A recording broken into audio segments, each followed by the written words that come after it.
আপোনালোক সকলোকে স্বাগতম জনাই আজি ভিডিঅ'টো আৰম্ভ কৰিছোঁ। আপোনালোকে থাম্বনেইলখন দেখি নিশ্চয় আচৰিত হৈছে নহয়নে?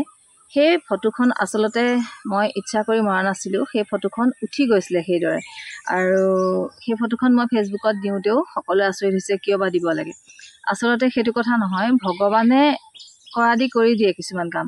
ফটোখন ভালকৈ তুলিবলৈ বিচাৰোঁতে ছোৱালীজনীয়ে ফটো মাৰিছিলে, সৰুজনী ছোৱালীয়ে, কিন্তু এখন ফটো তাৰ মাজত তেনেকুৱা হৈ গ'ল। তাৰমানে কেইবা কপিও মাৰি দিছে, তাৰ মাজত একপি তেনেকুৱা হৈ গ'ল। কিন্তু আচলতে তেনেকুৱা হ'ব লগা সেইখিনি সময়ত কোনো পৰিস্থিতি নাছিলে। গতিকে সেইটো এটা কথা। থাম্বনেইলখনত কিয় লগাই দিলোঁ ফটোখন, সেইটো কথা এতিয়া মই আপোনালোকৰ মাজত শ্বেয়াৰ কৰোঁ। আৱেগিক হয় কেতিয়াও জীৱনৰ সিদ্ধান্ত কিন্তু কেতিয়াও নল'ব। উঠি অহা সকলোকে কৈছোঁ, ল'ৰাই বা ছোৱালীয়ে জীৱনৰ সিদ্ধান্তটোত কেতিয়াও আৱেগিক নহ'ব। কিন্তু বহুত বেছি আৱেগিক হোৱাৰ বাবে আজি মই পদে পদে কান্দিব লগা হৈছে। কিন্তু এইটো কথা নহয় যে কাৰো জীৱনত তেনেকুৱা নাই।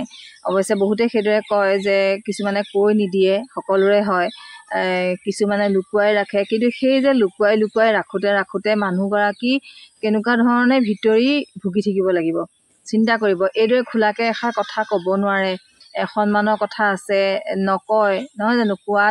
কোৱাটো এটা নিয়ম নহয় জানো? ঘৰুৱা কথা, মানুহজনৰ কথা, শাহু শহুৰ কথা, ঘৰৰ মানুহৰ কথা ক'ব নাপায় বাহিৰত, হয় নহয়? নাপায় মানে সেইটোৱে কথা যে ঘৰৰ বদনাম কোৱাৰ নিচিনা হয়, গতিকে ক'ব নালাগে। কিন্তু আচলতে কৰিব কিয় লাগে? কৰিব পায়, ক'ব নাপায়, নহয় জানো? আপোনালোকে এই কথাটো ভাবে নাভাবে বাৰু? কিবা এটা বেয়া কাম, বেলেগৰ ওপৰত বেয়া ব্যৱহাৰ, অত্যাচাৰ, বেয়া কথা ক'ব পাৰি, কৰিব পাৰি, ক'ব নোৱাৰি মানুহৰ আগত। আপোনালোকে চিন্তা কৰক কেনেকুৱা সমাজ এইখন। কেলৈ নকৰিলে বা কেনেকৈ ক'ব বাৰু? যদি বেয়া ব্যৱহাৰ নকৰে কোনেও কাকো, তেতিয়াহ'লে ক'বলৈ বা বাট ক'ৰ পৰা থাকিব আপোনালোকে কওকচোন। মই সেই কথাটো বুজি নাপাওঁ যে বহুতে কমেণ্ট কৰে। আগতে ফেচবুকতো মোক বহুত কথা কয়, যিহেতু মই আগতে ফেচবুকত লিখিছিলোঁ, সকলোৱে পঢ়ে, ভাল পায়, মানে সেইবোৰে আৱেগিক কিছুমান কাহিনী মই লিখোঁ, নিজৰেই হওক আনৰেই হওক, মানুহবিলাকে পঢ়ি ভাল পায়, আৰু সেইকাৰণে এতিয়া সকলোৱে সোধে যে কিয় নিলিখা হ'ল। কিন্তু সেই কামবিলাক যিবিলাক মানুহবিলাকে বেয়া ব্যৱহাৰ কৰে, মাৰপিট কৰে, বেয়া কথা কয়, অত্যাচাৰ কৰে, ব্যৱহাৰ কৰে সময়ত, তাৰপাছত পাত্তা নিদিয়া হয়, সেই বস্তুবোৰ কৰিবলৈ লাজ নাপায়, কিন্তু ক'লেহে লাজটো পায়। কিয় নকৰিলে কি হয়, হয়নে নহয় বাৰু? আপোনালোকে নিজে চিন্তা কৰি চাব। আৰু নকৰিলেতো ক'বলৈ কোনো ৰাস্তাই নাথাকে, হয় নহয় বাৰু? আৰু তেনেকুৱা পৰিস্থিতিত পৰিলে আৱেগিক সিদ্ধান্তই এনেকুৱা কিছুমান পৰিস্থিতিত পেলাই দিয়ে যে কেতিয়াও নিজকে আৰু শান্তিত ৰাখিব নোৱাৰিব। আৰু এইটো কথা নহয় যে সহ্য কৰি কিছুমান এনেকুৱা হয়, সংসাৰখন জীয়াই ৰাখিবৰ কাৰণে সহ্য কৰোঁতে নিজে সহ্য কৰি মানুহজনৰ লগতে থাকিব লাগিব, সেইটো কথা নহয়। কিন্তু এইটো বিশ্বাস নাই যে সন্তান কাইলৈ কেনেকুৱা হ'ব। এটা কথা সদায় জানিব যে পিতৃৰ লগত জড়িত থাকে সদায় সন্তানসমূহ। মাতৃৰ লগতো জড়িত থাকে, কিন্তু পিতৃৰ লগত অলপমান বেছিকৈ জড়িত থাকে স্বভাৱ চৰিত্ৰৰ ক্ষেত্ৰত। গতিকে এইটো কেতিয়াও আশা কৰিব নোৱাৰে যে, আৰু মই মানে কেলৈ কৈছোঁ এইটো কথা, যে মই এটা সময়ত এনেকুৱা সিদ্ধান্তত আচলতে ল'ব লাগিছিলে। কোনেও আজিকালি সিমানখিনি সহ্য নকৰে যিখিনি মই সহ্য কৰিলোঁ পৰিয়ালটো জীয়াই ৰাখিবলৈ। কিন্তু মই সেই সন্তানকেইটা মোৰ সৰু আছিলে, মই আগতেও কৈছোঁ, সিহঁতৰ মুখলৈ চাই কিমান বেছি কষ্ট সহ্য কৰিলোঁ, মানসিক, শাৰীৰিক, আৰ্থিক, তিনিও ফালৰ পৰা, যে সংসাৰখন ল'ৰা ছোৱালীকেইটা যিহেতু জন্ম দিলোঁ। মই মা হিচাপত আপোনালোকক আগতেও ভিডিঅ'ত কৈছোঁ যে এগৰাকী মাতৃ হ'লে অকল জন্ম দি এৰি দিয়াটোৱে কথা নহয়। মই যিখিনি কষ্ট সহ্য কৰিলোঁ অকল সন্তানৰ কাৰণে, সেইখিনি হয়তো গম পালে, এফালৰ পৰা যদি কোনোবাই জানিবলৈ বিচাৰে তেতিয়াহ'লে, বা যিখিনি গম পাইছে, কেতিয়াও কৰিব লগা হোৱা নাই তেনেকুৱা। গতিকে সিমানখিনি সহ্য কৰাৰ পাছত যেতিয়া সন্তান, যে কি গাৰেণ্টি আছে যে সন্তানকেইটাই সেইখিনি বুজি পাব? আজিকালি পৰিৱেশ পৰিস্থিতি এনেকুৱা হৈছে, কোনো কাকো বুজি নোপোৱা, নহয় জানো? গতিকে সেইবাবেই কিছুমান ক্ষেত্ৰত আৱেগিক হ'লে নিজৰ জীৱনটো শেষ কৰি দিব লাগিব। আৰু জীয়াই থাকিবলৈ হ'লে কি কৰিব লাগিব, মই সেইটোৱে ভাবি আচলতে পোৱা নাই। জীয়াই দেখোন থাকিবই লগা হৈছে, কাৰণ ভগৱানে মাৰি নিদিলেনো কেনেকৈ মৰিব আপোনালোকে কওকচোন। কিন্তু সলনি দেখোন একো ধৰণে কৰিব নোৱাৰি। এতিয়া আপোনালোকে আকৌ এটা প্ৰশ্ন কৰিব যে মানুহজনৰ লগত দেখোন ভিডিঅ' বনাওঁ, মানুহজনৰ লগত দেখোন ঘূৰিবলৈ যাওঁ। কিন্তু এটা কথা ঠিক যে মই কৈ আছোঁ, আৰু এটা কথা যে মই সকলো ধৰণে চেষ্টা চলাই থাকোঁ সকলোৰে লগত, যে কেনেবাকৈ পাৰিম নেকি, কেনেবাকৈ এই ধৰণে যদি নাই পৰা সেই ধৰণে পাৰিম নেকি, এনেকৈ নাই পৰা যদি তেনেকৈ পাৰিম নেকি। বহুত ধৰণে মই চেষ্টা চলাই আহিছোঁ আজি এই 27 বছৰে প্ৰত্যেককে অকল মানুহজন বুলি নহয়, মই যিমান মোৰ লগত মানুহ পাইছোঁ, মোৰ ঘৰুৱা সেই সম্পৰ্কত মই বেছি ওচৰৰ পৰা যিখিনি মই জীৱন জীয়াই থাকিবৰ কাৰণে মানুহ পালোঁ, সকলোৰে লগত অকল দায়িত্ব পালন কৰিলোঁ আৰু চেষ্টাই কৰি গৈ থাকিলোঁ যে কেনেবাকৈ এইটো নহয় নেকি, এইটো ভাল হ'ব নেকি। সেইকাৰণে মই যিকোনো ধৰণৰ চেষ্টা চলাই যাবলৈ কিন্তু মই আজিলৈকে অৱহেলা নকৰিলোঁ। কিন্তু মই একোৱেই কৰিব নোৱাৰিলোঁ, তথাপিতো মই চেষ্টা চলাইয়ে গৈ আছোঁ। আৰু এতিয়াতো আৰু মোৰ বেলেগ সিদ্ধান্ত লোৱাৰ সময় নাই। বেলেগ সিদ্ধান্ত মানে কি, যিখিনি সময়ত সন্তান সৰু হৈ থাকিলেও মানুহে এৰি থৈ মাতৃ কিছুমান গুচি যায়, বেলেগৰ লগত বিয়া হৈ হ'লেও গুচি যায়। আৰু এটা কথা, ঘৰলৈ গুচি যায়। আৰু এটা কথা চাব, পিতৃ মাতৃ ঘৰখন যদি টনকিয়াল নহয়, তেতিয়াহ'লে আকৌ সেই স্বামী ঘৰখনে বহুত বেছি সুবিধা ল'বলৈ, বিশেষকৈ মানুহজনেও সুবিধা লয়। মানে তোৰতো ঘৰেই নাই, নহয় জানো, তোক কোনে চাব, তোকতো বাই ভনীয়ে দেখিবই নোৱাৰে, তোকতো বাপেৰে এনেকুৱাই কৰিলে, তোকতো মাৰে এনেকুৱাই কৰিলে। সেই বস্তুবোৰ যেতিয়া সুবিধা পাই যায়, তেতিয়া আৰু কথাই নাথাকে। গতিকে মোৰ পৰিস্থিতিবোৰতো তেনেকুৱা আপোনালোকে জানেই। মোৰ পৰিস্থিতিবোৰ তেনেকুৱা আপোনালোকে গম পায়েই আহিছে। আৰম্ভণিৰ পৰা মই সেইখিনিয়ে আৰম্ভ কৰিছোঁ। মোৰ যিহেতু আৱেগিক কথাবোৰেই মই কাহিনীবোৰ মোৰ যিহেতু শ্বেয়াৰ কৰিবলৈ লগ নাই, গতিকে আপোনালোকক বাছি লৈছোঁ। গতিকে সেইখিনি মই আগতেও কৈছোঁ, কিমাননো একেখিনিকে ক'ম। গতিকে মোৰ জানেই, মোৰ জীৱনটোত ভগৱানে পৃথিৱীলৈ কিয় পঠালে মই নাজানো। চবৰে লগত চেষ্টাই কৰি আহিলোঁ, ঘৰখনত সকলোৰে লগত চেষ্টা কৰিলোঁ। লাষ্টৰ পৰিৱেশ পৰিস্থিতি আপোনালোকে গমেই পালে। গতিকে এতিয়াতো মই বাদ দিলোঁ, কিন্তু বাদ দিব চব পাৰি, কিন্তু নিজৰ মানুহজনক বা সন্তানকেইটাক পাৰি জানো? যিখিনিয়ে পাৰি সেইখিনিয়ে নাজানো কেনেকুৱা ভুগিবলৈ পাইছে। কিন্তু মই যিহেতু নোৱাৰিলোঁ, মই সন্তানকেইটাক মাতৃ হিচাপে বা মানুহজনক প্ৰথম স্বামী হিচাপে যিজনক গ্ৰহণ কৰিলোঁ, সেই যেতিয়া মই নোৱাৰিলোঁ, গতিকে এতিয়া মই সেইটো বিষয়ে মই ক'ম যে স্বামীজনক বাকী সকলোকে পাৰিব, মাকৰ ঘৰৰ মানুহ যোনেই নাথাকক লাগিলে। কাৰণ কিয়, বিয়া হৈ অহাৰ পাছত যিহেতু এখন ঘৰ হয়, এখন সংসাৰ হয়, গতিকে চেষ্টা কৰিলে বাকীবোৰ এৰি দিব পাৰি। কিন্তু স্বামী আৰু সন্তানকেইটাক পাৰি জানো?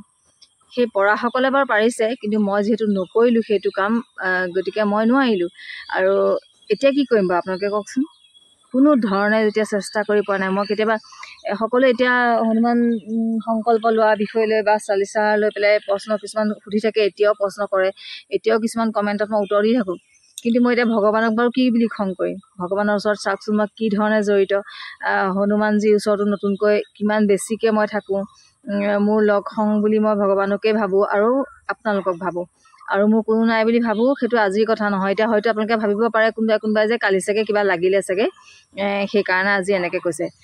অনুভৱটো ঠিকেই হয়, সেইটোৱে তেনেকুৱা কিছুমানে অনুভৱ কৰিলোঁ, কিন্তু মোৰ লগত কোনো তেনেকুৱা হোৱা নাই যিটো কাৰণে বোলে মাৰপিট কৰিছে নেকি, তেনেকুৱাও নহয়। মোৰ লগত কোনো তেনেকুৱা ধৰণৰ একো কৰা নাই, কিন্তু মই সেই কিছুমান অনুভৱ কৰিছোঁ। কাৰণ কিয়, মোৰ বয়স হৈছে, আৰু যথেষ্ট বয়সত মই কি ধৰণে আপোনালোকৰ মাজত থাকিবলৈ চেষ্টা কৰোঁ আপোনালোকে নিশ্চয় গম পাইছে। এই কান্দাৰ মাজত এইদৰে মই হাঁহিবলৈ চেষ্টা কৰোঁ, এইদৰে কিমান কন্দা দুখৰ মাজত মই এইদৰে হাঁহি থাকিবলৈ চেষ্টা কৰোঁ। সকলোকে মই শ্বেয়াৰ কৰোঁ যদিও, এতিয়া মই চাওক আজি এই ভিডিঅ'টো প্ৰস্তুত কৰিছোঁ, কৰাৰ কাৰণে মোৰ বহুত কথা আছে ইয়াত, যিটো কথা মই কোৱা নাই, কিন্তু আপোনালোকে বুজিব পাৰিছে। আৰু সেইখিনি মই শ্বেয়াৰ কৰিবই লাগিব, যিহেতু মোৰ শ্বেয়াৰ কৰিবলৈ কোনো লগ নাই, হয়নে নহয়? আৰু যদি মোৰ বুজি পোৱা কোনোবা নিৰ্দিষ্ট কোনোবা এজনো থাকিলেহেঁতেন, যিজন জীৱনত থাকিব লাগে, সেইজন যদি থাকিলেহেঁতেন মোৰ লগত তেনেকুৱা ধৰণৰ, তেতিয়াহ'লে মই কোনো ধৰণৰ কথা ক'বলৈ কাকো দৰকাৰ নাই। কিন্তু আপোনালোকে নিজে চিন্তা কৰক, যাক মানুহ বুলি কয়, মানুহে কাৰোবাৰ নহয় কাৰোবাৰ লগত যিকোনো কথা শ্বেয়াৰ কৰিবই লাগিব। নকৰিলে কোনো থাকিব নোৱাৰে, হয় নিজৰ পত্নীৰ লগত, নহয় নিজৰ স্বামীৰ লগত, নহয় নিজৰ সন্তানৰ লগত, নহ'লে নিজৰ পিতৃ মাতৃ, কোনোবা নহয় কোনোবা এজন থাকিব লাগিব। মোৰ যে চাওক কোনো নাই, নহয়নে? গতিকে নিজে ভুক্তভোগী, নিজে সম্পূৰ্ণখিনি ভুগি আছোঁ এতিয়াও, কিন্তু ধৈৰ্যই ধৰি আছোঁ, সহ্যই কৰি আছোঁ। কিন্তু মানুহে এইটো নাভাবে যে তাইৰ মাকৰ ঘৰখনত এনেকুৱা, গতিকে তাইতো থাকিবই লাগিব, গতিকে তাই এনেকেই থাকিব, সেই বস্তুটো যে ভাবে। কিন্তু আঁতৰি যাম বুলি ভাবিলেও থকা কিন্তু জেগা অভাৱ নহ'ব চাগে, এইটো কিন্তু কোনেও নাভাবে। আজিকালি হাত দুখনে কৰি থাকিব পৰালৈকে এজনী মানুহৰ ক'তো মৰণ নাই, হয়নে নহয় বাৰু আপোনালোকে কওকচোন? কিন্তু সন্মান, সংসাৰ, সন্তান সকলো চিন্তা কৰি, নিজৰ সন্মানৰ কথা আছে, ঘৰখনৰ সন্মানৰ কথা আছে, সন্তানৰ সন্মানৰ কথা আছে, সকলো চিন্তা কৰি যে সহ্যই কৰি যাওঁ, সেই কথাটো কিন্তু কোনো অনুভৱ নকৰে।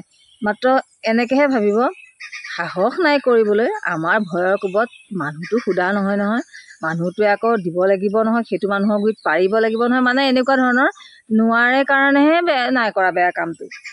চিন্তাধাৰাবোৰ এনেকুৱা তাৰমানে সেই মানুহটোৰ লগত নাই পৰা কৰিব, সেইকাৰণেহে নাই কৰা, গম পাইছেনে কথাটো? কিন্তু সেই মানুহজনী যে ভাল তেনেকুৱা দৃষ্টিভংগী নহয়, তেওঁ যে ভালকৈ সকলোকে চেষ্টা কৰি আহিছে, যিদৰে সন্তানক চেষ্টা কৰি আহিছে, স্বামীকো সেইদৰে চেষ্টা কৰি আহিছে, যিকোনো প্ৰকাৰে সংসাৰখন ভাল হৈ থাকক বুলি, সেই বস্তুটো কিন্তু কেতিয়াও অনুভৱ নকৰে। মানে মানুহজনী কেতিয়াও ভাল বুলি ক'ব নোখোজেও, ভাল কাম মানুহজনী কেতিয়াও নকৰেও, আৰু মানুহজনী কেতিয়াও সিমান দূৰ ভাল হ'ব নোৱাৰেও, হয়নে নহয় বাৰু?